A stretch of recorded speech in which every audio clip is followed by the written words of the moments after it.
सिख धर्म की शुरुआत कैसे हुई? कौन से ऐसे फैक्टर्स थे जिनकी चलते हमारे देश में सिख धर्म नाम से एक नया धर्म आया? कौन सी वो बातें थी? क्योंकि हमारे यहाँ पे हिंदू धर्म तो था ही, इस्लाम भी आ ही गया था 12वीं-13वीं शताब्दी तक पूरे देश में फैल गया था। इसके साथ ही जैन और बौद्ध धर्म भी थे।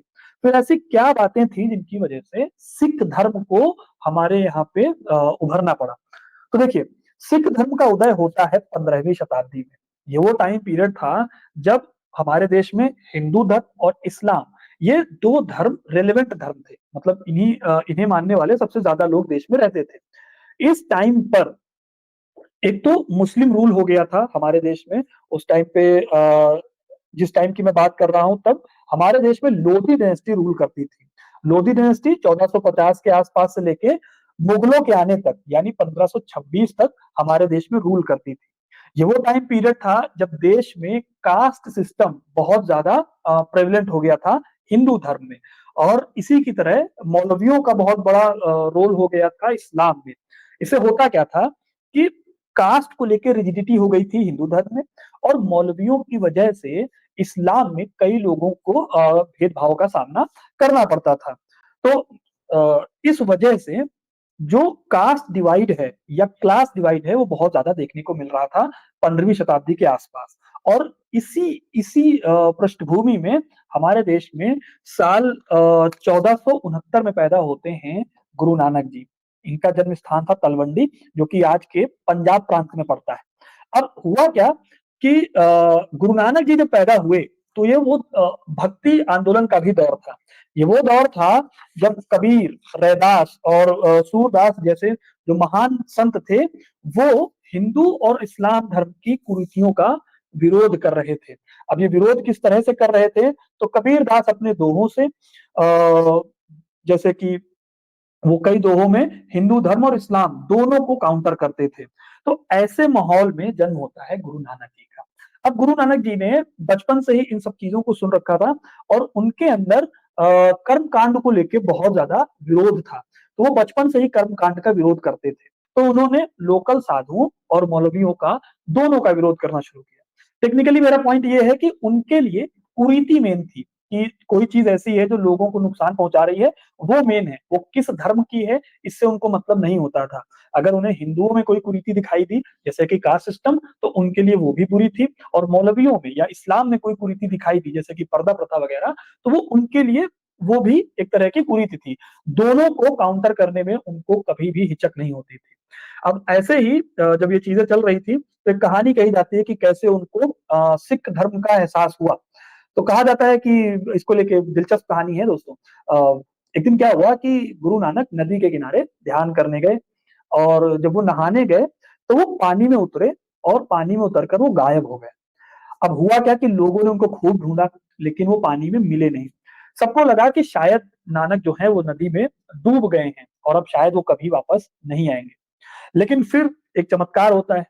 3 दिन बाद गुरु नानक वापस आते हैं, पानी से बाहर निकलते हैं और कहते हैं, ना कोई हिंदू, ना कोई मुसलमान। इस तरह से उनको सिख धर्म की अनुभूति होती है, और उनकी बातों को सुनकर, इस चमत्कार को देखकर लोगों ने उन्हें गुरु कहना शुरू कर दिया, और इसी टाइम से उनका नाम हो गया गुरु नानक। अब दोस्तों ये तो हो गई कहानी गुरु नानक जी की। 30 साल की उम्र में उन्हें एनलाइटनमेंट मिला। जैसे गौतम बुद्ध को ज्ञान की प्राप्ति हुई थी, वैसे ही इन्हें भी ज्ञान की प्राप्ति हुई, और इसके अगले 15 सालों तक इन्होंने भारत भर में घूम घूम कर सिख धर्म की शिक्षा देनी शुरू की। अब यहीं से लोग धीरे धीरे गुरु नानक जी से प्रभावित होना शुरू हुए। उनकी शिक्षाओं में समानता की बात होती थी, उनकी शिक्षाओं में गुरु का ज्ञान ध्यान करने की बात होती थी। तो इस तरह से लोग प्रभावित होते चले गए। और ये लोग कौन थे जो प्रभावित हो रहे थे? इसमें सबसे ज्यादा वो लोग थे जो वंचित वर्ग के लोग थे, जिनके साथ भेदभाव होता था, या जो लोग भेदभाव को झेल रहे थे, चाहे वो मुसलमानों में हो या फिर वो हिंदुओं में हो। तो इस तरह से गुरु नानक जी का कद धीरे धीरे बढ़ने लगा, और सिख धर्म भारत में पांव पसारने लगा। 4 धर्मों के बीच में सिख धर्म का इमरजेंस हो गया। ये तो हो गया कि सिख धर्म का उदय कैसे हुआ, लेकिन सिख धर्म बताता क्या था? क्या चीजें थी जिनकी वजह से लोगों ने सिख धर्म को अपनाना शुरू कर दिया? सिख धर्म निर्गुण धर्म था। निर्गुण धर्म का मतलब है जो ईश्वर के आकार में नहीं मानता। यहाँ पर कई लोग इसे इस्लाम से जोड़कर भी देखते हैं, जैसे इस्लाम में मूर्ति पूजा नहीं होती है, वहाँ पर भी निर्गुण आकार के ईश्वर को माना जाता है, वैसे ही कहा जाता है कि ये वहाँ से जुड़ा हुआ है। लेकिन हमारे धर्म में भी यानी हिंदू धर्म में भी निर्गुण आकार की जो तत्व हैं वो मिलते हैं। नानक जी ने कहा एक ओंकार यानी ईश्वर एक है। इस तरह से हिंदू धर्म में जो बहुदेववाद की जो परंपरा रही है, उसका विरोध करते हुए गुरु नानक जी ने कहा, गुरु जो है वो एक है और ईश्वर एक है। इसके अलावा इन्होंने इस टाइम पे मूर्ति पूजा का विरोध करना शुरू किया और कास्ट सिस्टम में मानना बंद कर दिया। सिख धर्म में गुरु नानक जी ने कहना शुरू किया कि सभी लोग एक समान हैं, किसी में कोई भी अंतर नहीं है। और इसके साथ ही उन्होंने कहा कि सिख का मतलब क्या है? सिख का मतलब है एक शिष्य होना। शिष्य वो जिसका गुरु उसे अज्ञानता से दूर लेकर जाएगा। तो एक तरह से मुक्ति का पाथ उन्होंने कहा कि गुरु तय करेगा। गुरु की शिक्षाओं से उसका जो शिष्य है यानी कि जो सिख है वो अंधेरे से कैसे दूर जाएगा, ये है सिख धर्म की असली शिक्षा। और इसीलिए सिख धर्म में सिमरन का बहुत इंपॉर्टेंस है। सिमरन का मतलब क्या है? सिमरन यानी गुरु के शब्दों को, उनके जो बताए हुए रास्ते हैं मोक्ष प्राप्ति के, उनको याद करना, गुरु के बताए रास्तों पर चलना, जो आगे चलकर आपको मोक्ष का रास्ता देगा। ये दोस्तों सिख धर्म की शिक्षाओं में था और इसी इसी सिमरन की वजह से सिख धर्म में बहुत ज्यादा इंपॉर्टेंस है गुरबानी की। अगर आप कभी भी सिख गुरुद्वारे जाएं, किसी भी गुरुद्वारे जाएं, अगर आप दिल्ली में हैं तो आप गुरुद्वारा बंगला साहिब जा सकते हैं, अगर आप अमृतसर में हैं तो हरमंदिर साहिब जा सकते हैं जिसे गोल्डन टेम्पल कहा जाता है। हर जगह पर आपको गुरबानी होते हुए मिलेगी, तो इसका बहुत इंपॉर्टेंस है। अब ये गुरबानी है क्या? तो ये गुरबानी जो है ये गुरु के शब्द हैं जिनको आगे चलकर गुरु अर्जन देव ने कंपाइल किया था। तो दोस्तों ये जो गुरबानी यानी कीर्तन का कॉन्सेप्ट था, ये गुरु नानक जी ने शुरू की थी। आपको पता होगा कि सिख धर्म में 5 ककार चलते हैं। इस 5 ककार यानी कंघा, कड़ा, कच्छ, कृपाण और केश।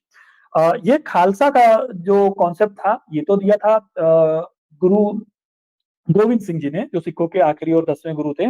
लेकिन क्या आपको पता है कि 5 चोर का सिद्धांत दिया था गुरु नानक जी ने। तो 5 चोर का सिद्धांत क्या था? गुरु नानक जी कहते थे कि 5 चोर हैं, इनसे हमें बचने की जरूरत है। अब ये 5 चोर कौन-कौन से हैं? काम, क्रोध, लालच, मोह और अहंकार।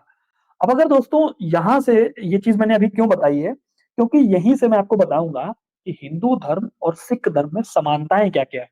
क्योंकि अगर आपने इन 5 चीज़ों को सुना है, काम, क्रोध, लालच, मोह और अहंकार, तो हमारे यहाँ यानी हिंदू धर्म में भी कुछ ऐसी ही परंपरा रही है, जहाँ पर 5 चीज़ों को छोड़ने की बात कही गई है।